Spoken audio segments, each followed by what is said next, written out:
नमो भगवते वासुदेवाय।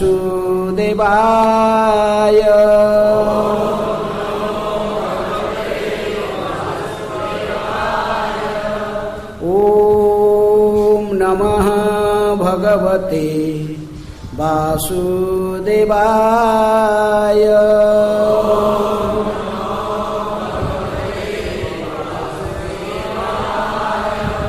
ओम नमः भगवते वासुदेवाय।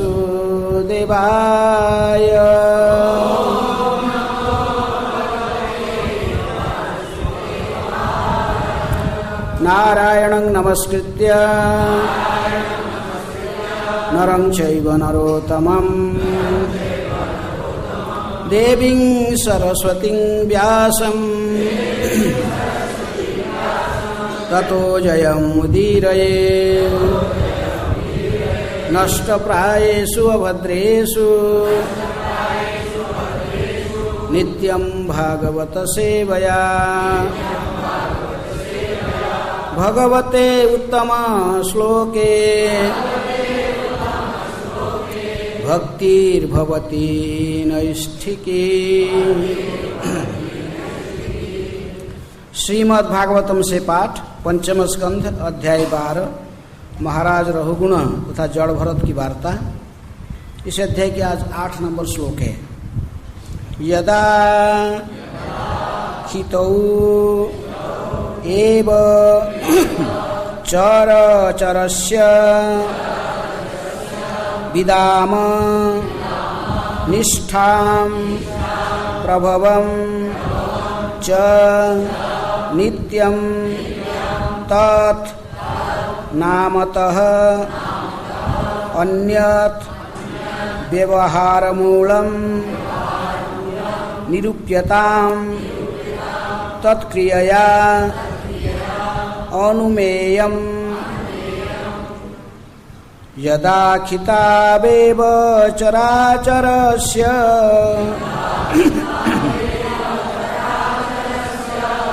विदामनिष्ठां प्रभवं च नित्यं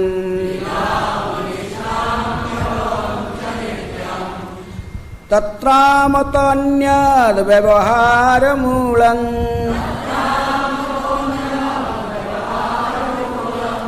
निरूप्यतां शक्तिययानुमेयम्।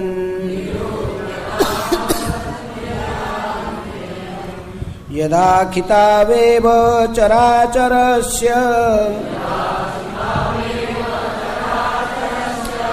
विदामनिष्ठां प्रभवं च नित्यम् तत्रामतन्यद् व्यवहारमूलं निरूप्यतां सक्रिययानुमेयम्।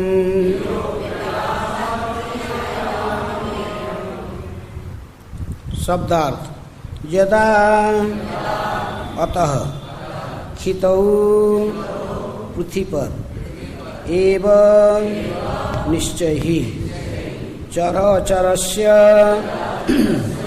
चर तथा अचर का विदाम हम जानते हैं निष्ठा प्रलय संहार प्रभवम सृष्टि च तथा नित्यम प्रकृति के नियम से नियमित रूप से तत् वह नामतः केवल नाम से अन्यत अन्य व्यवहार मूलम भौतिक कार्य का कारण निरूप्यता निश्चित किया गया सत्क्रियाया वास्तविक कार्य से अनुमेयम निष्कर्ष निकालना चाहिए। अनुवाद तथा तात्पर्य कृष्ण कृपा स्मृति अभय चरणारविंद भक्ति वेदांत स्वामी शिल प्रभुपाद जी के द्वारा जगत गुरु शिल प्रभुपाद की जय। अनुवाद। हम इसी पृथ्वी के ऊपर विभिन्न रूपों में जीवात्माएं हैं। इसमें से कुछ गतिशील है तो कुछ गति नहीं करते। हम सभी उत्पन्न होते हैं, कुछ समय तक रहते हैं और नष्ट हो जाने पर पृथ्वी में पुनः मिल जाते हैं। हम सभी पृथ्वी के विभिन्न रूपांतर व पार्थिव है। विभिन्न शरीर तथा उपाधियों पृथ्वी के रूपांतर मात्र हैं और नाम के लिए ही विद्यमान रहती है, क्योंकि प्रत्येक वस्तु पृथ्वी से निकलती है और जब सब कुछ विनष्ट हो जाता है तो वह फिर पृथ्वी में मिल जाती है। दूसरे शब्द में हम केवल धूल है और धूल ही रहेंगे। सबके इस पर विचार करना चाहिए। दोहराइए, हम इस पृथ्वी के ऊपर विभिन्न रूपों में जीवात्माएं हैं। हम में से कुछ गतिशील है तो कुछ गति नहीं करते। हम सभी उत्पन्न होते हैं, कुछ समय तक रहते हैं और नष्ट हो जाने पर पृथ्वी में पुनः मिल जाते हैं। हम सभी पृथ्वी के विभिन्न रूपांतर पार्थिव है। विभिन्न शरीर तथा उपाधियां पृथ्वी के रूपांतर मात्र है और नाम के लिए ही विद्यमान रहती है, क्योंकि प्रत्येक वस्तु पृथ्वी से निकलती है। जब सब कुछ विनष्ट हो जाता है तब वह फिर पृथ्वी में मिल जाती है। दूसरी शब्द में हम केवल धूल है और धूल ही रहेंगे। सबका इस पर विचार करना चाहिए। तात्पर्य, ब्रह्म सूत्र के 2:1-14 में कहा गया है कि तद अनन्यत्वम आरहम्भणः शब्दादिभ्यः, यह विराट जगत पदार्थ तथा आत्मा के मिश्रण है, किंतु इसका कारण तो परम ब्रह्म भगवान है। अतः श्रीमद् भागवत के प्रथम स्कंद की 5वें अध्याय की 20 नंबर श्लोक में कहा गया है, इदं हि विश्वं भगवानी वेश्वरः। यह संपूर्ण विराट जगत श्री भगवान की शक्ति का रूपांतर मात्र है, किंतु मोहवश किसी की समझ में यह नहीं आता है कि ईश्वर इस भौतिक जगत में जो भौतिक जगत से अभिन्न है। वस्तुतः वह भिन्न नहीं है। यह भौतिक जगत उसकी विभिन्न शक्तियां का केवल रूपांतर है। परास्य शक्तिर विविधैव श्रूयते। वेदों में इसकी अन्य रूप भी है। सर्वं खलु इदं ब्रह्म। द्रव्य तथा आत्मा भगवान से अभिन्न है। भगवान श्री कृष्ण ने भगवद गीता के 7वें अध्याय की 4 नंबर श्लोक में इसकी पुष्टि करते हैं कि मैं भिन्ना प्रकृति अष्टधा। माया श्री कृष्ण की शक्ति है, किंतु वह उनसे पृथक है। आत्मशक्ति भी उन्हीं की शक्ति है, किंतु यह उनसे अभिन्न है। जब यह माया परमात्मा की सेवा में तत्पर होती है तो वह तथाकथित भौतिक शक्ति भी आत्मशक्ति में बदल जाती है। जिस प्रकार आग में रखने पर लोहा भी आग हो जाता है। जब हम विलक्षण द्वारा यह समझ सकते हैं व समझ सकेंगे कि श्री भगवान कारण स्वरूप है तो हमारा ज्ञान पूर्ण होगा। विभिन्न शक्तियाँ के रूपांतर मात्र को समझ लेना अर्ध ज्ञान है। हमें परम कारण तक पहुँचना चाहिए। न ते विदु स्वार्थं गतिं हि विष्णु। जो लोग समस्त स्रोत के मूल कारण को जानने में रुचि नहीं रखते हैं, उनका ज्ञान कभी भी पूर्ण नहीं होता। इस प्रत्यक्ष संसार में कोई भी ऐसी वस्तु नहीं है जो श्री भगवान की परम शक्ति से उत्पन्न न हो सके। पृथ्वी से प्राप्त सुगंधियाँ पृथ्वी से ही उद्भूत है। भले ही हम उन्हें नाना प्रकार से व्यवहार में लाएं, किंतु इनका मूल कारण पृथ्वी ही है और कुछ नहीं है। मिट्टी के बिना जलपात्र का उपयोग भले ही हम कुछ काल तक जल भरने के लिए करें, किंतु वह पात्र मिट्टी के अतिरिक्त और कुछ नहीं है। अतः पात्र में और उसके मूल अवयव में अर्थात मिट्टी में कोई अंतर नहीं है। यह मात्र शक्ति का विभिन्न परिवर्तन है। मूल कारण या मूल अवयव तो श्री भगवान है और उसकी विभिन्न किस्में अनुषंगिक फल है। छंदों के उपनिषद में कहा गया है कि जथा सौम्यकेन मृतपिंडेन सर्वमुन्मयं विज्ञातं स्यात् वाचाम्भनं विकारो नामध्येयं मृत्तिकेतैव सत्यम। पृथ्वी का अध्ययन करने वाले को वास्तवतः पृथ्वी के अनुषंगिक फलों का भी जान लेना चाहिए। इसलिए वेद कहते कि जस्मिन् विज्ञाते सर्वम एवं विज्ञातं भवति। यदि कोई आदि कारण कृष्ण को जो समस्त कारण के भी कारण है जान लेता है तो उससे प्रत्येक वस्तु का ज्ञान हो जाता है, भले ही वह विभिन्न किस्म व प्रकार में प्रस्तुत क्यों न हो। इन विभिन्न प्रकारों के मूल कारण को समझने पर प्रत्येक वस्तु का ज्ञान हो जाता है। यदि हम प्रत्येक वस्तु के मूल कारण श्री कृष्ण को समझ सकें तो हमें उसकी गौण प्रकारों की पृथक से जानने की आवश्यकता नहीं रह जाएगी। अतः प्रारंभ से ही कहा गया है कि सत्यंग परंग धीमहि। मनुष्य को परम सत्य श्री कृष्ण या वासुदेव पर ध्यान केंद्रित करना चाहिए। वासुदेव शब्द पूर्ण पुरुषोत्तम भगवान का सूचक है जो समस्त कारण के कारण है। मत्स्थानी सर्वभूतानि नाचाहं तेषु अवस्थितः। यह प्रत्यक्ष तथा सात्विक दर्शन का सार है। व्यवहार संसार तात्विक संसार पर आश्रित है। इसी प्रकार प्रत्येक पदार्थ परमेश्वर के शक्ति के कारण विद्यमान है। यद्यपि हमारी अविद्या के कारण परमेश्वर प्रत्येक पदार्थ में दिखाई नहीं पड़ती। ओम अज्ञानातिमिरान्धस्य ज्ञानाञ्जनशलाकया चक्षुरुन्मीलितं येन तस्मै श्रीगुरुवे नमः। श्रीचैतन्यमनोभीष्टं स्थापितं येन स्वयं रूप कदा मह्यं ददाति स्वपदान्तिकं। वन्देऽहं श्रीगुरुः श्रीयुतपदकमलं श्रीगुरून् वैष्णवांश्च।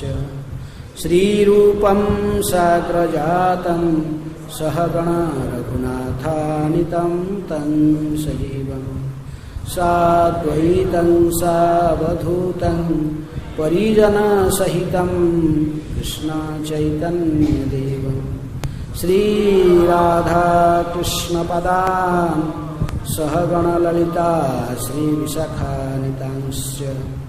नमो ॐ विष्णुपादाय कृष्णप्रेष्ठाय भूतले श्रीमते भक्तिवेदान्त स्वामिनिति नामिने।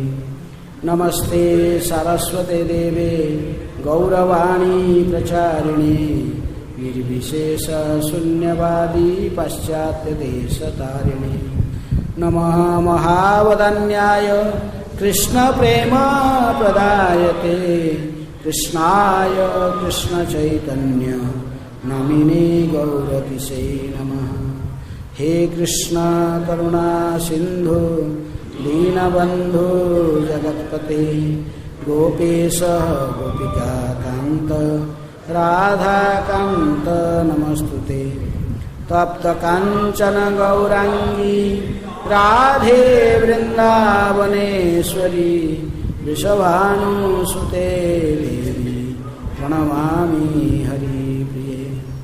वंशाकल्पतरुभ्यश्च कृपा सिन्धुभ्येव च पतितानां पावनेभ्यो वैष्णवेभ्यो नमो नमः। श्रीकृष्ण चैतन्य प्रभु नित्यानंद श्री अद्वैत गदाधर शिवासादि गौरभक्तवृंद। हरे कृष्णा कृष्णा कृष्णा हरे हरे हरे राम राम राम हरे हरे। जदा खितावेव चराचरस्य विदामनिष्ठां प्रभवं च नित्यं तत्रामतोऽन्यव्यवहारमूलं निरूप्यतं शक्ति सक्रियानुमेयम्। हम इस पृथ्वी के ऊपर विभिन्न रूपों में जीवात्माएं हैं। इसमें से कुछ गतिशील है और कुछ गति नहीं करते हैं। हम सभी उत्पन्न होते हैं, कुछ समय तक रहते हैं और नष्ट हो जाने पर पृथ्वी में पुनः मिल जाते हैं। हम सभी पृथ्वी के विभिन्न रूपांतर व पार्थिव है। विभिन्न शरीर तथा उपाधियां पृथ्वी के रूपांतर मात्र है और नाम के लिए ही विद्यमान रहती हैं, क्योंकि प्रत्येक वस्तु पृथ्वी से निकलती है और सब कुछ विनष्ट हो जाता है तो वह फिर पृथ्वी में मिल जाती है। दूसरे शब्द में हम केवल धूल है और धूल ही रहेंगे। सबको इस पर विचार करना चाहिए। ये श्लोक कौन कह रहे? जड़ भरत जी कह रहे। किसको कह रहे?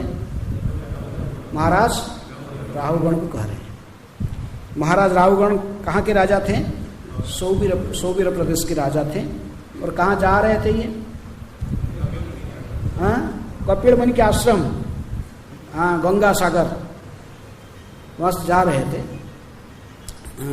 और इनको पालिंग में बहुत दिनों में तो ऐसे कार फार नहीं था, आज जैसे हैं फ्लाइट है, कार है, ऐसे है ना। अब उस समय ऐसे नहीं था। एक स्थान से दूसरे स्थान जाने के लिए क्या करना पड़ता राजाओं को? हाथी का पीठ में जा सकते थे, घोड़ा चढ़ के भी जा सकते। साधारण क्षेत्रीय घोड़े, हाथी, रथ भी उपयोग करते थे। लेकिन ये क्या कर रहे थे? ये उपयोग कर रहे थे पालिंकी का। पालिंकी में प्रकृति में कोई राजा नहीं बैठ के जाते हैं। पालिंकी में शादी के समय में इसकी उपयोग करा जाता है। राजा तो क्षेत्रीय राजा किस में बैठ के जाते हैं? घोड़े के ऊपर बैठ के जाएगा, नहीं तो रथ के ऊपर बैठ के जाएगा। लेकिन इन्होंने, इनकी अद्भुत स्थिति था कि पालिंकी में बैठ के जाते थे। पालिंकी के अंदर तो स्त्रियां बैठ के जाते हैं एक जगह स्थान से दूसरी जगह। जो भक्ति सिद्धांत सरस्वती ठाकुर ने उनकी माँ के साथ पालिंकी में बैठ के जगन्नाथपुरी से आए थे बंदर में। लेकिन जो भी है राजा, ये राजा क्षेत्रीय राजा, वो ये पालिंकी में आ रहे थे और पालिंकी को ढो रहे थे। कितने लोग? 4 लोग। और आके आते आते पहुंच गए जहाँ पर जड़ भरत जी ने, अपने भाइयों ने इनको खेती में जगने के लिए, पक्षियों पशु खेती को बचाने के लिए इनको वहाँ पर चौकीदार रख दिए थे। तो उनको देखिए, इनके इसमें चारों में से एक कुछ बीमार हो गया, बात थक गया, वह एक कैंसिल हो गया होगा और मैंने पालिंकी को ढोने के लिए योग्य नहीं रहा। तो इन्होंने और एक ढूंढ रहे थे कहीं कोई मिल जाए। तो इसे देखिए कि एक बड़ा तगड़ा आदमी यहाँ बैठा है, चुपचाप बैठे, मैं पकड़ लिया इसको, बोले चलो पालिंकी। यदि ये मूर्खों को देख रहे थे कि इनकी कंधे पर क्या पड़ा हुआ है? जनेऊ पड़ा हुआ है, ब्राह्मण है। लेकिन फिर भी उसको देखने के लिए इनके पास समय नहीं था कि ब्राह्मण को पालिंकी ढोने से नहीं लगाया जाता था। लेकिन ये फिर भी उनको मूर्खतावश इनको पकड़ के लेके आए। पकड़ो ऐसा, एक साइड को पकड़ा दी, वो चलो कोई इसका कुछ प्रतिवाद नहीं किए। क्योंकि जो व्यक्ति सत्य को दर्शन किया है वो जानता है कि सब कुछ संसार में किनकी इच्छा से होता है? भगवान की इच्छा से होता है। भगवान की इच्छा के बिना एक तृण का टुकड़ा भी एक जगह से दूसरी जगह नहीं जा सकता। इसे शास्त्र का सब कुछ भगवत इच्छा से होता है।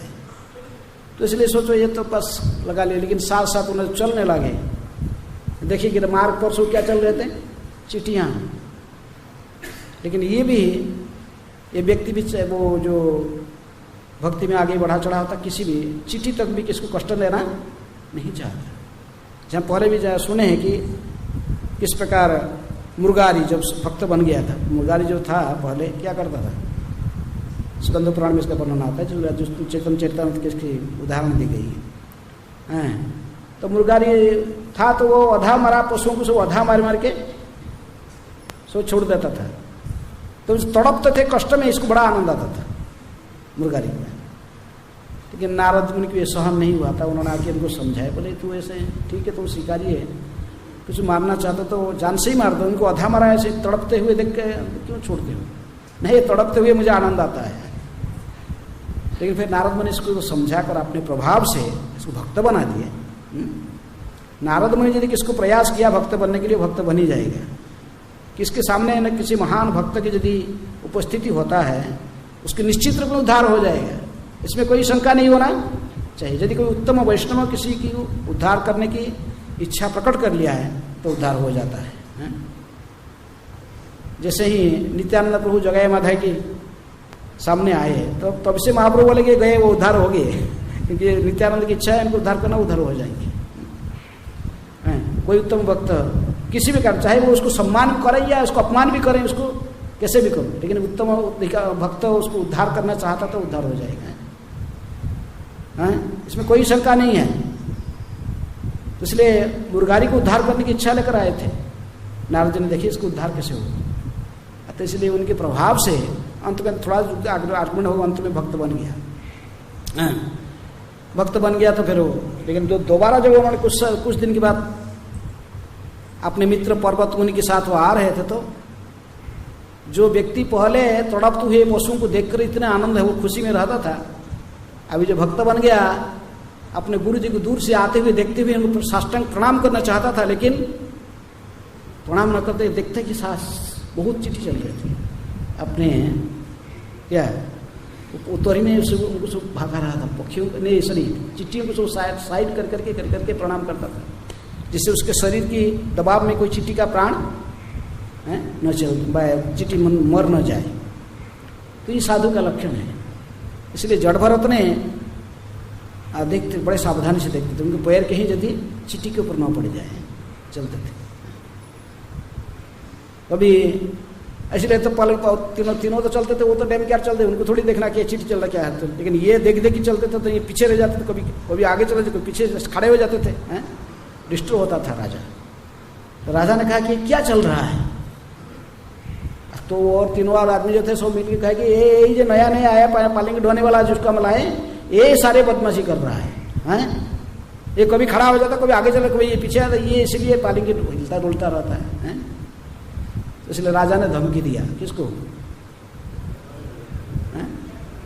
पहले तो उसको ऐसा ही व्यंग करके कहा कि तुम तो बड़े पतले हो, तुम तो खाए, तो तुम इनके सहित तो बड़ा मोटा हट्टा-कट्टा था, है तुम बड़े पतले हो, रुग्ण हो, खाए नहीं हो, ऐसे ही तुमको कहाँ से शक्ति आएगा, पालेंगे, ऐसा कुछ बोला। तो उसमें कोई फर्क नहीं पड़ा। आस्ते आस्ते उन्होंने बहुत जोर से डांटा, बोले जानते नहीं हो मैं कौन हूं, मैं कौन हूं, मैं सौवीर प्रदेश के राजा हूं, चाहूंगा जाओ अभी तुझे अच्छे रूप से दंडित करूंगा, तुझे इससे इतनी मारूंगा तुझे कभी भी इसको तो जिंदगी याद रहेगा। लेकिन जड़ भरत ने उसे कोई प्रभाव नहीं पड़ा, फिर भी वो हंस रहे थे क्योंकि वो देहात्म बुद्धि से मुक्त थे। हम सब सोचते कि संसार में अज्ञानता की बस प्रत्येक व्यक्ति क्या सोचता है, हम है, हमें क्या है, हमें शरीर है। अज्ञान के जो व्यक्ति जो जितने भी लोक संख्या है संपूर्ण विश्व में, कितने लोगों को पता है कि हम शरीर नहीं आत्मा है, कितना लोगों को पता है, कितने % हैं? लगभग 95% लोगों को पता नहीं कि हम शरीर नहीं है, आत्मा है, क्योंकि कोई पढ़ते नहीं, टाइम कहाँ है गीता खोलने के लिए कोई है कि गीता पढ़ने के लिए समय कहाँ है, ना भाग कुछ सुनने के लिए, सत्संग करने के लिए टाइम नहीं है। उन कहाँ से समझ में आएगा गीता में जो भगवान कहते कि हम शरीर नहीं आत्मा है, न जायते म्रियते वा कदाचित, ये सब पढ़ने के लिए उनको टाइम नहीं है। तो इसलिए वो जानते हैं हम ही शरीर है बस, इतना आगे गंभीर अध्ययन करने की टाइम नहीं होता। लेकिन जब भी जड़ भरत जी ने इनकी हंसते हुए देखा तो वो राजा बड़ा आश्चर्य किया, ये कैसे व्यक्ति है। तो जड़ भरत ने, अभी तक इनके नाम था जड़, जड़ का था कभी जो बोलते नहीं थे, लेकिन अभी जो बोलना शुरू किया, ये तभी बोलना, देखिए कि अभी कुछ बोलना पड़ेगा। ये व्यक्ति को प्रकृति में ज्ञान देना चाहिए, इसको कुछ बताना चाहिए। तो इसको देखिए कि ये तो इसके पास श्रद्धा है, क्योंकि ये आध्यात्मिक ज्ञान को ग्रहण करने के लिए वो इतने दूर जा रहा है। कहाँ तक? कपिल मुनि, भगवान कपिल मुनि से वो ज्ञान प्राप्त करना चाहता, जो सांख्य दर्शन के प्रणेता है। देवहूति पुत्र कपिल के पास इतनी दूर जा रहा है सुनने के लिए। ये गंगा सागर में उनका आश्रम, वहाँ पर वो रहते थे। तो इसलिए जड़भरत ने समझ गए कि ये व्यक्ति श्रद्धालु है, यदि वो दिव्य ज्ञान प्राप्त करने के लिए जा रहा है, लेकिन देहात्म बुद्धि में थोड़ा है, इसलिए वो ऐसे ही कड़ाप कर रहा है। इसलिए उनको समझाए कि तभी आत्म तत्व के बारे में उन्होंने उनको समझाए हैं। भरत ने तभी पिछले श्लोकों में आपसे पढ़े हो, जैसे उन्होंने कहे कि ये जो सब कुछ तो मिट्टी के रूपांतर में है, लेकिन इनमें से वे रूपांतर जो गति नहीं करते हैं वे पत्थर जैसे स्थूल पदार्थ है। और प्रत्येक दशा में ये भौतिक देह पांव, टखना, पिंडली, घुटना, जांघ, कमर, गर्दन तथा सिर के रूप में मिट्टी तथा पत्थर से बनी हुई है। इसके कंधों के ऊपर काठ की पालंकी रखी है और उसके भीतर सोवीर का राजा बैठा हुआ है। राजा का शरीर मिट्टी का अन्य रूपांतर मात्र है। जो पालकी ढोने वाला उनका शरीर भी मिट्टी में बना हुआ है, जो बैठने वाला पालकी का अंदर उसका शरीर भी मिट्टी से बना हुआ है। किंतु उस शरीर के भीतर आप स्थिर हो और ये जो पालकी ढोने वाले ये थोड़ा हिलते डुलते हैं, फिर पालकी ढोल चलना पड़ता है अहंकार बस। लेकिन सोवीर के आप सोच रहे हैं कि मैं सोवीर के राजा हूं, ऐसा ही अपने मन में झूठा अभिमान व अहंकार है। वस्तु तो सभी आत्माएं हैं और ये भगवान परमात्मा की अंश है। किंतु यह सच है कि ये जो बेगारी जो तुम्हें पालकी ले जाने वाले हैं, निर्दोष व्यक्ति इस अन्याय के कारण कष्ट उठा रहे हैं। उनकी दशा अत्यंत शोचनीय है, क्योंकि तुमने अपनी पालकी ले जाने के लिए जबरन उन्हें लगा रखा है। इससे सिद्ध होता है कि तुम क्रूर हो और निर्दयी हो। और तो भी अहंकार बस तुम ये सोच रहे कि मैं प्रजाओं की रक्षक हूँ, मैं प्रजा पालक हूँ, मैं राजा हूँ। यह हास्यास्पद है। तुम जैसे मूर्ख को ज्ञानी पुरुषों की सभा में भला कौन महान पुरुष मान सकता है। ऐसे ही जड़ भरत ने उनको फटकारा है। किसको फटकारा है? तो भी उन्होंने जो ऐसा सुना वो तो मूर्ख नहीं था, सुना तो समझ रहा था कि प्रकृति में व्यक्ति आत्म तत्व की रहस्य को जानने वाला है। तो भी राजा ने सोचने लगा कि ये व्यक्ति कोई साधारण नहीं है। मैं जिस ज्ञान को, जो आत्म तत्व को से आत्मज्ञान को सीखने के लिए मैं जा रहा हूँ कपिल मुनि के पास, लग रहा है कि ये जो रास्ता में जो ये व्यक्ति है ये भी कोई किसी महात्माओं से कोई होगा, कोई बड़े महात्मा हो जिनकी नाम आज भी हम शास्त्र में पढ़ते हैं। इन सब महात्माओं से कोई एक विशेष महात्मा का जो ऐसे भ्रमण करते, महंत स्वभाव ही तारिते पामर अपनार काज नहीं जानतार घर। महंतों की स्वभाव है, उनके कार्य कुछ नहीं रहते, लेकिन फिर भी ये सारा संसार में भ्रमण करते, डोलते आए, घूमते रहते हैं। जैसे किसको उद्धार करने के लिए? बद्ध जीवों को उद्धार कार्य में लगे रहते हैं। मुझे लगता कि ऐसा ही कोई महात्मा ही है, इसलिए उन्होंने उनकी मुख से और डिटेल सुनने के लिए इच्छा प्रकट कर रहे हैं। कौन? जड़ भरत जी। फिलोसफी ऐसे हम जब पढ़ेंगे देखते कि ऐसे लग रहा है कि ये मायावाद लोग जैसे कहते हैं, मायावादी लोग ऐसे ही कहते हैं, सो मिट्टी में बना हुआ और सो मिट्टी में मिल जाएगा। ब्रह्मन सत्य, जगत मिथ्या। जगत सो मिथ्या है। पंचभूत से बना हुआ। विशेष रूप में हमारे पृथ्वी लोक में हमारा शरीर जो मनुष्य का शरीर है, इसमें सबसे ज्यादा कौन सा अंश है? मिट्टी है। तभी तो मिट्टी के ऊपर घूमते फिरते चलते हैं। जो मछली होता है उसका शरीर में सबसे ज्यादा अंश क्या है? पानी है। पानी के अंदर डूबता है। वैज्ञानिकों को सिंपल कॉमन सेंस पता नहीं है। जो कहते कि नहीं अग्नि के अंदर, सूर्य के अंदर जीवात्माएं नहीं है, वहां पे नहीं, तो वहां भी जीवात्मा घूम रहे हैं, लेकिन उनका शरीर में अधिक अंश कौन सा है? अग्नि है। वहां जो अग्नि के अंदर भी घूम सकता है। लेकिन इसलिए ये पृथ्वी पर जितने भी जीवात्मा, हमारा शरीर मिट्टी से बना हुआ है, मिट्टी प्राधान्य है, इसलिए मिट्टी में बना हुआ मिट्टी में मिल जाता है। कोई मायावादी लोग ऐसे जुक्ति देते हैं कि पन घट और मर घट। ये मिट्टी में बना हुआ जो घट कैसे बनता है? जो मिट्टी का पात्र होता है जिसमें पानी आदि लेके आता है, वो घट मिट्टी में ही बना रहता है। और मिट्टी का रूपांतर उसी पात्र में हम पानी लेके आते हैं, फिर कुछ समय के बाद वो मिट्टी वो मटका तोड़ जाता है, फिर मिट्टी में मिल जाता है। तो इसलिए वो मायावादी कहते जब तक हमें ऐसे ही पनघट में है तो इसको उपयोग कर लेना चाहिए। किसमें उपयोग करना चाहिए?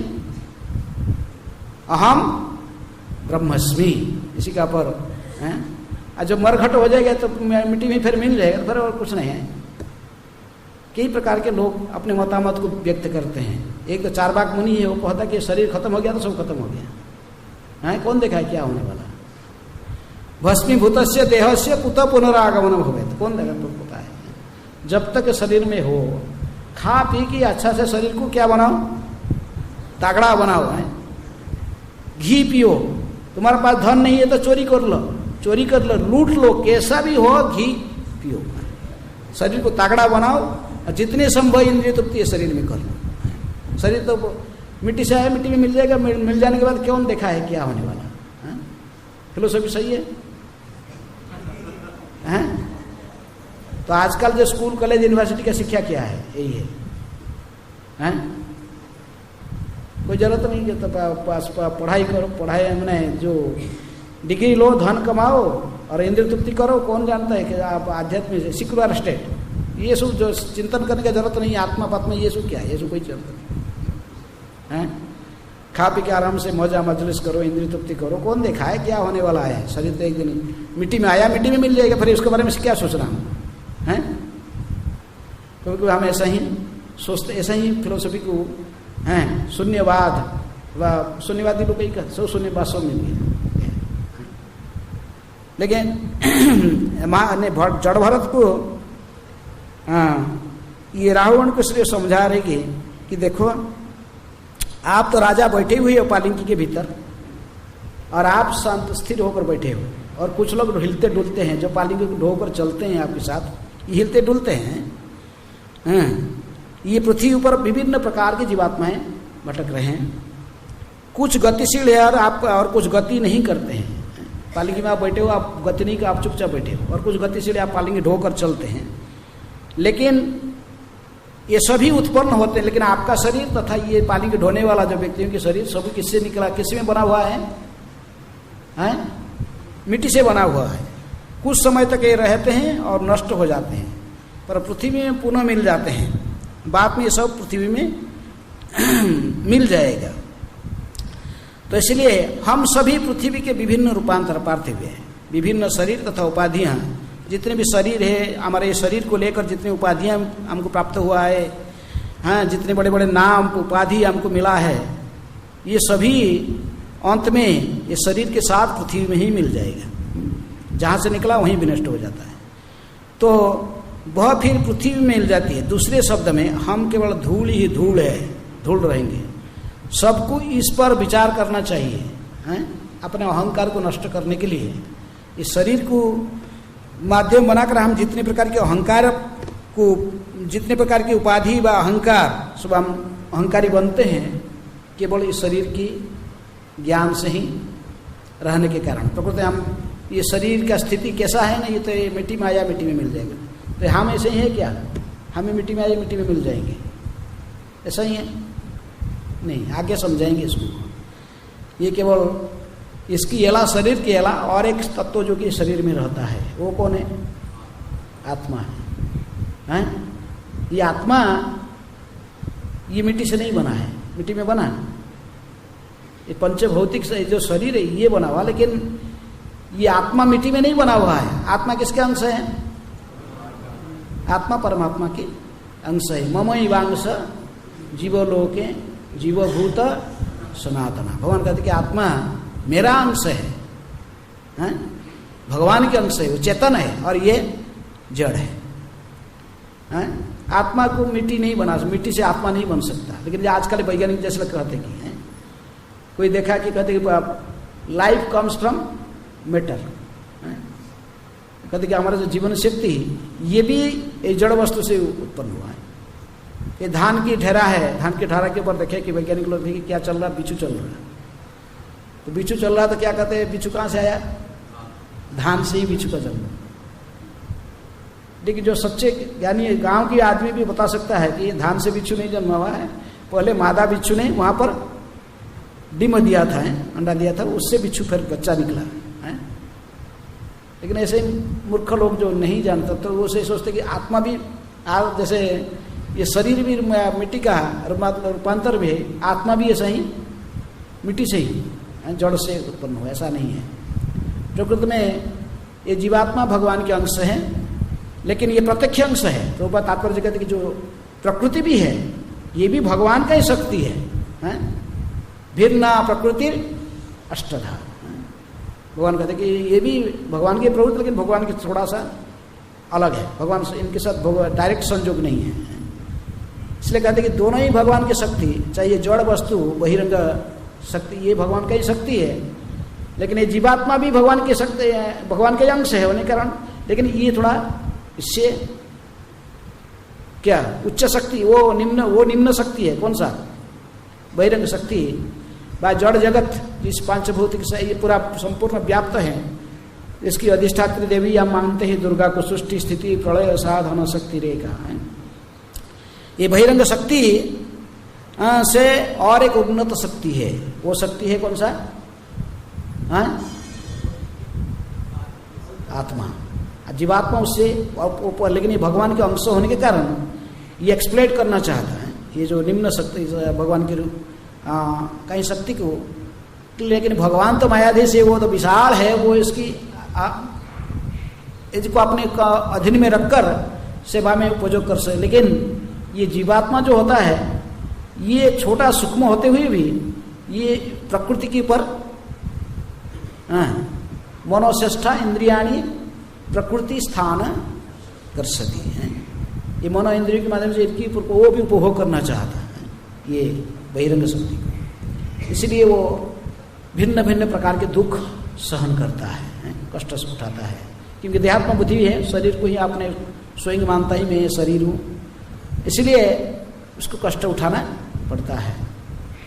तो लेकिन प्रभुपाद जी तात्पर्य में ये लिखते हैं कि तथाकथित जो भौतिक शक्ति है वो आत्मशक्ति में भी बदला जा सकता है। जो भौतिक शक्ति है ये ऐसे ही बाहर में देखते हैं माया, इसको यदि हम कृष्ण की सेवा में लगाएंगे ये भी दिव्य बन सकता है। कहते जैसे हमारा शरीर, जैसे उदाहरण प्रभुपाद देते कि कोई लोहा के रॉड है, लोहा प्रकृति में रॉड वो आग नहीं होता है, लेकिन यदि इसको आग में डाल के रख दिया जाए बहुत समय तक रख दिया जाता है, वो पूरे पक कर एकदम लाल लाल दिखेगा, तो फिर वो लोहा का रॉड भी किसके कार्य करता है? आपकी काम करता है। इसी प्रकार यदि वो हमारा शरीर भी ऐसे पंचभूत से बनाया हुआ है, लेकिन इसको यदि हम भगवान की सेवा में जोड़ सकते हैं ये भी दिव्य बन सकता है। ये बॉम्बे में जूहू बीच में वो डॉक्टर पटेल के साथ में प्रभुपाद जी की बहुत बड़ा कन्वर्सेशन है, बहुत जोर जोर से चिल्ला की बात करते हैं, सुनोगे दोनों में। प्रभुपाद जी कहते the body of spiritual master is spiritual is not material. बोलता नहीं, मेरा शरीर में जैसे 5 भूत से बना हुआ है, आपका शरीर ऐसे ही 5 भूत से बना हुआ है, क्या फर्क है? साधारण व्यक्ति का शरीर और जो गुरु का भूमिका निभा रहा, जो कहता कि मैं आत्मा से करता, तो उसका क्या फर्क है? दोनों का शरीर एक ही है और 5 भूत से बना हुआ है, क्या फर्क है? तो प्रभुपाद जी ने समझा रही है, यदि सभी के शरीर 5 भूत से बना हुआ है, लेकिन फिर भी जो सदगुरु है, क्योंकि वो सब समय उसकी मति कहाँ लगा हुआ है? कृष्ण में। कृष्ण की सेवा में संपूर्ण तल्लीन होने के कारण उसके चिंतन में और कुछ केवल कृष्ण का ही चिंतन में 24 घंटे जो रहता है व्यक्ति, उसके शरीर दिव्य बन जाता है। उसका शरीर पंचभूत से नहीं, माने उसको वो साधारण हम नहीं कर सकते, भौतिक नहीं कर सकते, क्योंकि सदा कृष्ण के साथ में संपर्कित होने के कारण, कृष्ण भावना में रहने के कारण उसकी चेतना, उसके शरीर भी दिव्य बन जाते हैं। इसलिए प्रभुपाद जी कहते कि यदि वे सब कुछ मिट्टी में बना हुआ है और मिट्टी में मिल जाने वाला है, लेकिन जो कृष्ण की सेवा में लगे हुए हैं, जो भक्त हैं, उनकी कार्यकलाप, उनकी वो कुछ फर्क है, डिफरेंस है। हमारा शरीर, हमारे चेतना हम भगवान की सेवा में सदा लगने के कारण हम इस शरीर को भी दिव्य पद में ले सकते हैं। ध्रुव महाराज ने इसी शरीर में गए, कहाँ गए? आध्यात्मिक जगत में गए, इसी शरीर में गए न, शरीर को छोड़ के गए? ध्रुव महाराज शरीर को छोड़ के गए थे? नहीं, इसी शरीर में वो काल पुरुष को बोल रहा, हाथ जोड़ी बोलता था कि मृत्यु देवता ध्रुव, कम से कम ये पंचभूत के शरीर को त्याग कर हैं, जैसे जाया जाते सब लोग जाते हैं, तैसे ही आध्यात्मिक शरीर में आप फिर विमान में बैठो हैं। लेकिन ध्रुव महाराज तो सुने नहीं, वो कालपुरुष के सिर पर, माथे पर पैर रखे और विमान में चढ़े हैं। इसलिए भक्तों के शरीर दिव्य होता है।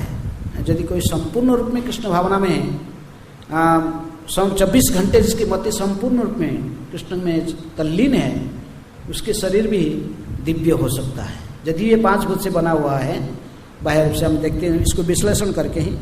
लेकिन यदि वो सदा भगवान की सेवा में तत्पर है, जब माया परमात्मा की सेवा में तत्पर होती है, तो वह तथाकथित भौतिक शक्ति भी आत्मशक्ति में बदल जाती है। जिस प्रकार आग में रखने वाले लोहा भी आग हो जाता है। जब हम विश्लेषण द्वारा यह समझ सकेंगे कि भगवान, श्री भगवान कारण स्वरूप है, तो हमारा ज्ञान पूर्ण होगा। ये मिट्टी का शरीर, मैंने मिट्टी में बना होने पर भी सब कुछ हमारा शरीर, लेकिन इसके अंदर जब तक आत्मा की स्थिति नहीं, तो ये कार्यशील नहीं हो सकता है। 5 भूत से बना हुआ शरीर यदि आत्मा इसमें नहीं होता है, कार्यशील हो सकता है? नहीं हो सकता। लेकिन ये आत्मा कहाँ पर आता है? वो आत्मा किसके अंश है? आत्मा भगवान के अंश है, भगवान के अंश है। इसलिए आत्मा की स्थिति होने के कारण ये शरीर क्रियाशील हो रहा है। इसी को कहते हैं हम क्या, यदि ये आत्मा इस शरीर को त्याग देता है तभी ये शरीर क्या कहते हैं? मृत शरीर है। शरीर का कुछ वैल्यू नहीं रहता है। जब तक आत्मा इस शरीर में रहता है तब तक ये आत्मा क्रियाशील है। आत्मा शरीर में नहीं है तो शरीर को मृत माना जाता है। इसलिए आत्मा परमात्मा के अंश है, और जिस जीवात्मा प्रकृति में आप संपूर्ण रूप में देहात्म बुद्धि से मुक्त होकर जो ये भावना को अपना लिया कि न ते विदु स्वार्थ गति ही विष्णु, जो कुछ मुझे संपूर्ण रूप में भगवान की सेवा में तल्लीन होना चाहिए, भगवान को प्रसन्न करना ही मेरी लक्ष्य है, वो देहात्म बुद्धि से मुक्त होकर संपूर्ण रूप में भगवान की सेवा में शरीर को जो लगा लेता है तो शरीर दिव्य होता है। इसको हम कोई ज्ञान को कुछ लोग हम थियोरेटिकली समझ लेते हैं और कुछ लोग इसको प्रैक्टिकल जीवन में उतारते हैं। प्रहलाद महाराज इसको प्रैक्टिकल उतारा जीवन में, तो हरिदास ठाकुर उनको जानते थे शरीर 5 मिनट, लेकिन वो हिरण्यकशिपु को कितनी कष्ट देने पर भी उनको कुछ फर्क पड़ा कि वो जानते थे मैं शरीर नहीं हूँ। यदि वो शरीर 5 भूत से बना हुआ, इससे मैं भिन्न हूँ। तो इसलिए वो आत्मज्ञानी होने के कारण जानते थे कि हम ब्रह्मस्मि, मैं ब्रह्मन हूँ, लेकिन फिर भी इसको अनुभव करना और बोलना दोनों में बहुत अंतर है। हम बोलते हैं हम शरीर में आत्मा है, लेकिन इसको अनुभव करने वाला कितना लोग होते हैं प्रैक्टिकल जीवन में? अभी एक थप्पड़ लगेगा तो क्या होगा? आप बोला मैं शरीर नहीं हूँ आत्मा, ठीक है, तुम्हारे शरीर को लगे थप्पड़, तुम तो आत्मा, तुम तो शरीर नहीं हो, तुम आत्मा हो, 2 थप्पड़ लगा देगा, क्या होगा? लेकिन ऐसे थप्पड़ लगने पर कुछ हुआ? प्रहलाद महाराज को ऐसे कि बहुत कुछ सहना करना पड़ा। लेकिन हम जानते हैं कि प्रकृति में हम भगवान के अंश हैं और भगवान की सेवा में संपूर्ण तल्लीन रहना ये हमारा कर्तव्य है। इसी प्रकार जो व्यक्ति जो संपूर्ण इस रहस्य को जानता है, जो भगवान की परम शक्ति की रहस्य को जानता है, पृथ्वी से प्राप्त जो, तो फिर उस व्यक्ति कभी विचलित नहीं होता है। तथा कभी कभी ये शारीरिक ज्ञान से मुक्त होने वाला व्यक्ति जो भगवान को प्रकृति में समझ लेता है, तो अन्य रहस्य तथा कथित ये शरीर कैसे बना है, क्या हुआ है, पृथ्वी कैसे सृष्टि हुआ है, ये कितना रहने वाला, कितने दिन जाए, ये सब जो ज्ञान है ये सापेक्ष ज्ञान है। मूल ज्ञान प्रभुपाद जी कहते हैं भगवान को समझना। यदि कोई भगवान को समझ लेता है वो सब कुछ समझने में समर्थ हो जाए। विज्ञातुम सर्वैव विज्ञातं भवति, जिनको जान लेने से और कुछ जानने की आवश्यकता नहीं होता है। इसलिए जो मूर्ख होते हैं विशेष रूप में इसी की विश्लेषण करते रहते हैं। सांख्य दर्शन में भी 26 तत्व का जो ज्ञान, ये 5 भूत है, भूमि रपा नल वायु, ये सब 3 जो सूक्ष्म तत्व है, मन बुद्धि अहंकार 8 हैं, 5 कर्मेंद्रिय, 5 ज्ञानेन्द्रिय, कितने हुए? 18 हो गए। फिर इंद्रियों की 5 वृत्ति, कितने हो गए? 23 हो गए। फिर इन समष्टिकृत सुप्त भाव से प्रधान रहती हैं, इसे 24, फिर उसमें आत्मा परमात्मा मिले 26 करते हैं। लेकिन कुछ लोग होते कि ये इसको छोड़ देते, 24 तत्वों का आत्मा परमात्मा को छोड़ के 24 तत्वों का विश्लेषण करते हैं। ये मूर्खता है। जब तक इनमें से आत्मा को परमात्मा को भी मिला न जाए ये तत्व, ये जो सांख्य दर्शन पूर्ण नहीं होता है। इसलिए सांख्य दर्शन में भी दो सांख्य के दर्शन को चर्चा करने वाले हैं। एक तो कपिल मुनि जो देवहूति पुत्र कपिल है, और दूसरे एक नास्तिक कपिल था जिसने ईश्वर को विश्वास करने वाला नहीं था, ईश्वर को विश्वास नहीं करता। उसका विषय वस्तु केवल 24 तत्व है, उसको आत्मा परमात्मा कुछ लेना देना नहीं। लेकिन हमारा जो सांख्य दर्शन हम स्वीकार करते हैं वो किसकी द्वारा चर्चा की गई है? भगवान कपिल देव, जिसको भागवत के 3रे स्कंध में वर्णन की गई है। उसी आधार पर हम चर्चा का। इसलिए प्रभुपाद जी ने तात्पर्य में कहते कि कितनी उपनिषद से कोट करके उन्हें हमको ये समझाना चाहते कि जस्मिन विज्ञाते सर्वम एवं विज्ञातन भवति। यदि कोई आदि कारण कृष्ण को जो समस्त कारण के कारण है जान लेता है तो उसे प्रत्येक वस्तु को जान की ज्ञान हो जाता है, भले ही वह विभिन्न किस्म प्रकार से प्रस्तुत क्यों न हो। इन विभिन्न अर्थात हमारे कर्तव्य प्रभुपाद जी हमको समझा रहे कि आपको प्रकृति में ऐसा ही झूठे जो मिट्टी से जो भौतिक चीज़ों से बना हुआ भौतिक वस्तुओं को विश्लेषण रूप में ज़्यादा चर्चा करके कैसे ही उत्पन्न हुआ, कैसे उत्पन्न हुआ, ऐसा ही इसकी ज़्यादा चर्चा न करके बरंग समय को भगवान को समझने के लिए लगाना चाहिए। भगवान कौन है, आत्म तत्व को समझने के लिए। जिसको आप यदि भगवान को ठीक से समझ लिया, उनकी तत्व को समझ लिया, भगवत तत्व को, तब अपने आप ये सब ज्ञान आपको प्राप्त होगा। ये जड़ विद्या जो है, ये जड़ विद्या के बारे में ज़्यादा चर्चा करके समय को नष्ट करने की आवश्यकता नहीं है। लेकिन इसी के बारे में उन्होंने आगे, इसलिए प्रभुपाद जी कहते हैं कि इसीलिए भागवत के पहला श्लोक में हमको सलाह दी गई कि सत्यं परं धीमहि। हमारा जो कर्तव्य है, जन्मादस्य जतः इतरतश्चार्थेषु अभिज्ञ सुराट तेने ब्रह्महृदादि कवयो गुह्यन्ति जत सुरायो। बारी तेजो बारी मृदा जथा विनिमय जत्र तिसर्ग अमृषा धाम्ना स्वेन सदा निरस्त कुहुकन सत्यं परं धीमहि। ये सभी एग्जिस्टेंस भगवान की के लिए ही स्थित है। जो कुछ हम देख रहे हैं सभी का स्थिति का मूल जो उद्भूत कारण है वो है कौन? ओम नमो भगवते वासुदेव। वासुदेव ये सबकी कारण है। इसलिए यदि कोई व्यक्ति वासुदेव को समझ लेगा फिर ये सारे रहस्य अपने आप उसके समक्ष में उसको समझ में आ जाएगा। दूसरों को स्वतंत्र रूप में उसको सब विश्लेषणात्मक ऐसे करके उसको समझने की आवश्यकता नहीं। जिस विश्लेषण में, जिस सांख्य दर्शन में आत्मा और परमात्मा को छोड़कर ही चर्चा की जाती है उसका कोई लाभ नहीं है। लेकिन ऐसे ही तत्व को समझने के लिए कौन समझाएगा? हमको कौन समझाएगा? किससे इस बात को समझना चाहिए?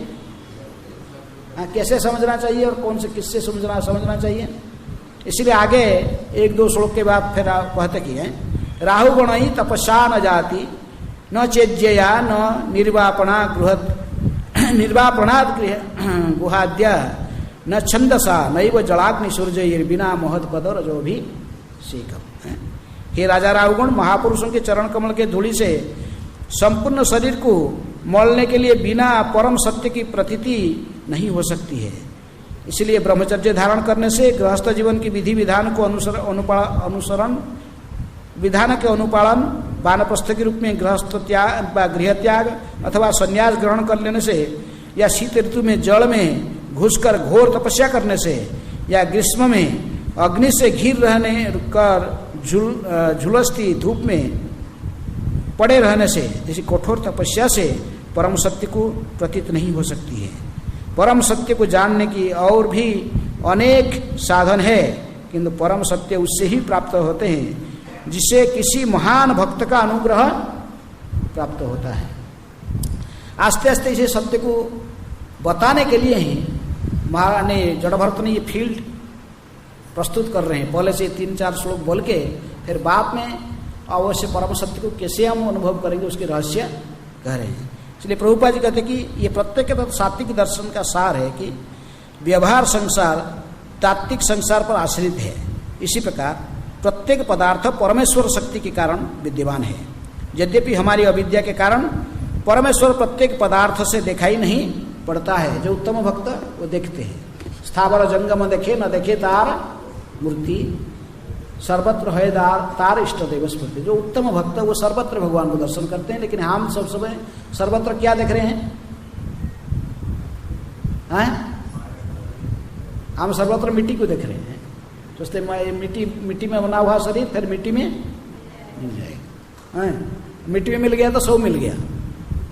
जो शरीर मिट्टी में मिला आप भी मिल गए, सब मिल गए। बस मिट्टी से ही मिट्टी में आए थे, मिट्टी में मिल गया, शून्यवाद, कुछ नहीं रहा। इसलिए प्रभुपाद जी कहते कि निर्विशेष, प्रभुपाद विशेष रूप में पाश्चात्य जगत के गए थे दोनों मत को खंडन करने के लिए। कौन सा? निर्विशेष और शून्यवाद। शून्यवाद है, सबको शून्य में आप सब मिल गया। मिट्टी में आया, मिट्टी में मिल गया। बस कौन देखा है आत्मा क्या है? देखा कोई आत्मा? देखा नहीं। लेकिन इस आत्मदर्शन करने के लिए हमको क्या करना पड़ेगा? किसी महान वैष्णव के चरण कमल को आश्रय करना, जो आत्मा के दर्शन किया। तद्विधि प्रणिपातेन परिप्रश्नेन सेवया उपदेख्यन्ति ते ज्ञानम ज्ञानिन तत्वदर्शिना। आप नहीं देखा इसका मतलब नहीं कोई नहीं देखा है। रूपा जी कहते हैं कन्वर्सेशन में। तो ये भैया ये साइंटिस्ट लोग ये लोग देखा नहीं, इसका मतलब नहीं कोई भी नहीं देखा है। आपको इसे आत्मा ढूंढना पड़ेगा जो भगवान को देखा है, दर्शन किया है, जिसको सत्य का अनुभूति है, वो तुमको सत्य के बारे में बता सकता है। इसलिए एक व्यक्ति को ढूंढना पड़ेगा जो आत्म साक्षात्कार किया है, जो सत्य के दर्शन किया है। इसलिए प्रभुपाद जैसे महान संतों की राहु जैसे ये जड़ भरत, ये भी इसी एक महान संत थे, उनसे ही इनको दिव्य ज्ञान आगे प्राप्त होगा। किसको? राहु गण। लेकिन हमारे पास में ऐसा ही योग्यता होना चाहिए। राहुगण भी इस तत्व को जानने के लिए ही बड़ा प्रत्याशी था, बड़े श्रद्धालु था। इसीलिए वो राजपद को सब कार्य छोड़ के राजा का राज्य को छोड़ के सौराष्ट्र है सोवीर की राजा था, वहां से जा रहा था गंगा सागर, इतने दूर जा रहा था कपिल मुनि से ज्ञान को प्राप्त करने के लिए। लेकिन इसी ज्ञान को पहले से रास्ता में इनको बता दी। कौन? जड़ भरत जी ने इनको उस दिव्य ज्ञान को प्रदान किए। लेकिन हमें जब इसी प्रकार एक योग्य व्यक्ति प्राप्त होते हैं जो सत्य को दर्शन किया है, फिर उनकी चरण आश्रय करके ही है बिना महत् पद रजाभिषेक। किसी महान वैष्णव के चरण धूल को जब तक हम आश्रय नहीं करेंगे, ये आत्मज्ञान के रहस्य को समझना समर्थ नहीं होंगे। तब तक हम सोचते रहेंगे कि हमारे शरीर मिट्टी में बना हुआ और मिट्टी में मिल गया, केवल मिट्टी ही मिट्टी दिखाई पड़ेगा। हम सर्वत्र केवल हम धूल ही है, धूल और धूल ही है। लेकिन इसके अंदर में आत्मा रहने के कारण ये क्रियाशील है। आत्मा के बिना किसी की स्थिति संभव नहीं है। हरे कृष्ण। कोई प्रश्न है? कोई प्रश्न है? यहाँ बोलिए। हाँ हाँ हाँ हाँ।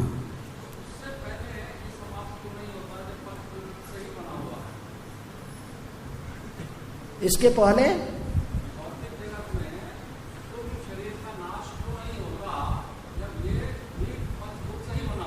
हाँ कौन सा? ये मन बुद्धि अहंकार। अच्छा, इन कहना है कि मन बुद्धि अहंकार, ये स्थूल शरीर तो पंचभूत से बना हुआ, लेकिन मन बुद्धि अहंकार इनकी कहना है कि ये भी पंचभूत से बना हुआ है। ये कहना है कि मन बुद्धि अहंकार पंचभूत से बना हुआ। मन बुद्धि पर अहंकार पंचभूत से नहीं बने हुए हैं। सूक्ष्म शरीर ये पंचभूत से नहीं बने हुए हैं। इनकी कोई स्थिति आप देख नहीं सकते। पंचभूत से बना हुआ चीज को आप आंख से देख रहे हो, लेकिन मन बुद्धि अहंकार को देखना नहीं, सूक्ष्म रूप से कार्य करते हैं। ये पंचभूत से नहीं बना हुए हैं। जैसे आप कह रहे कि पंचभूत से बने हुए, ये पंचभूत से नहीं बने हुए मन बुद्धि अहंकार। भौतिक है, इनकी एक अधिष्ठाता देवता है। मन की अधिष्ठाता देवता कौन है? चंद्रमा है। बुद्धि का अधिष्ठाता देवता ब्रह्मा है। अहंकार के अधिष्ठाता देवता कौन है? संकर्षण, इसको अधिष्ठाता देवता है, वो उन्हीं के पास चले जाते हैं बस। तो इसलिए इसको अधिष्ठाता देवता। तो सूक्ष्म शरीर और स्थूल शरीर में अंतर है।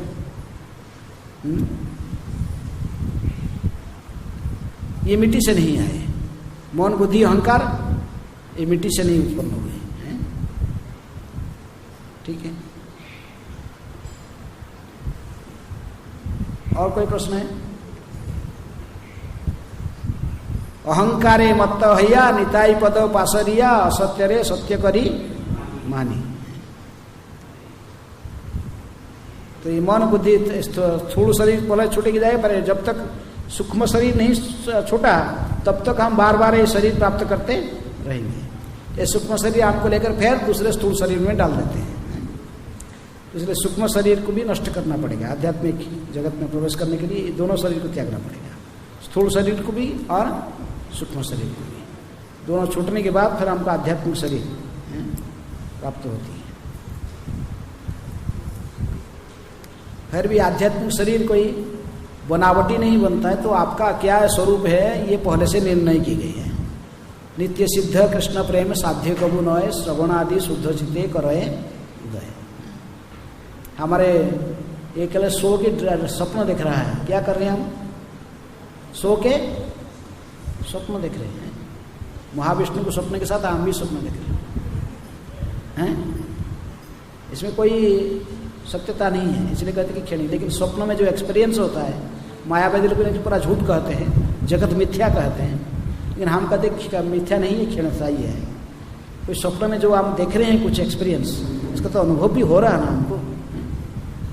इसलिए चैतन्य महाप्रभु कहते कि जीव जागो, जीव जागो, गौरा चंद्र बोले, को तो निद्रा जाओ माया पिशाचिर। कितना दिन सोते रहोगे माया की गोद में? उठो, जग जाओ।